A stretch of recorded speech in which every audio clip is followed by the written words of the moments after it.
Welcome back. I know I promised a J10 video, and I promise it's in the works, but I need to fly the Vegan extensively in-game first before I can explain its place in War Thunder. For now, let's talk about what we saw in this update and what it means for the coming War Thunder updates.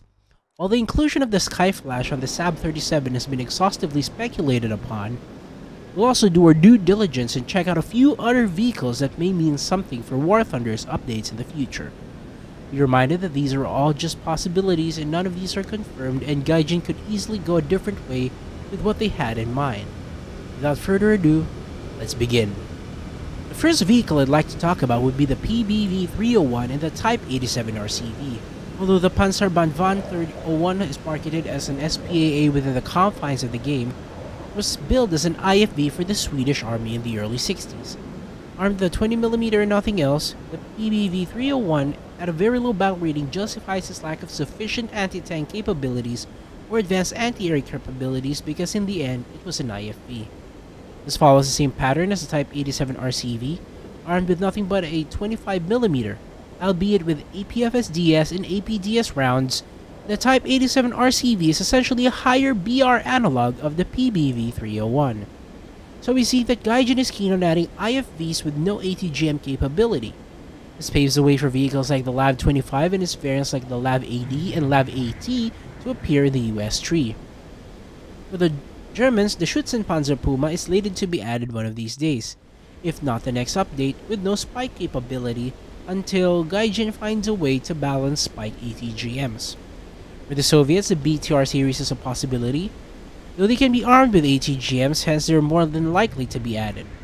For the British, the FV-107 Scimitar and Sabre could make a debut, along with the FV-101 Scorpion and Scorpion 90. The Chinese could have the ZSL-92, which uses a 25mm autocannon on the chassis of the PTL-02, known as the WZ-551, and ZBL-02 with a 30mm gun similar to the one on the BMP-2. Italy might receive the Freccia in the same manner as the Puma with spike missile capability disabled. And lastly, for France, the AMX-10P and all those variants along with the VBCI and VBL 20mm, while modern vehicles plugging around at low tier like the R3T20 would be a pain to deal with, these are eventual vehicles that we'll have to deal with once Gaijin adds them in various capacities. Now let's move on to the Avro Shackleton MR Mark II. This was a long time coming in the caliber of the Skink and the T-77 MGMC. In this capacity, the Avro Shackleton MR Mark II is a maritime patrol and reconnaissance variant with RP-3s and bombs. Why the Shackleton is special is that this specific variant was developed into the Shackleton AEW-2, one of the Royal Air Force's first airborne early warning aircraft. This could mean two things. You might have dedicated maritime patrol aircraft, the likes of which the Tu-22K and the Kawasaki P-1 inhabit, or this is very likely as Gaijin keeps pushing for heavier and heavier ships to be in War Thunder, and dedicated anti-ship ordnance becomes more and more necessary. Though, I don't know what to feel when a Bismarck or a Yamato takes 4 KH-22s from aircraft it can't even target. On the flip side, Gaijin might go for more indirect support roles and include AWACS aircraft like the EC-121 Morning Star and Ferry Gannet AEW-3. So how these aircraft could impact Air RB is up for debate, but would certainly be interesting additions if they are player vehicles.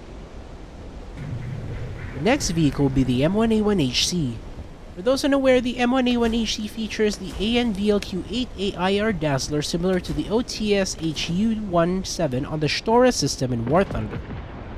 With more and more vehicles featuring soft-kill active protection systems, it's more than likely that hard-kill systems are next for War Thunder in top tier.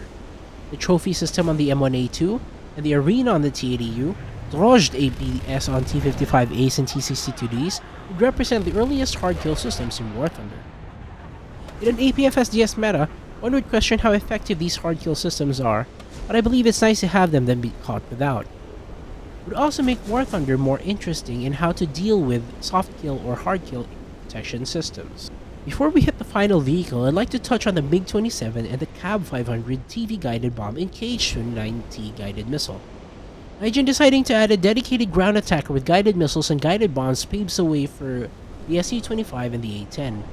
Speaking of paving the way, Harriers and Jaguars are also slated to get the paveway bombs, given the addition of the Cab 500.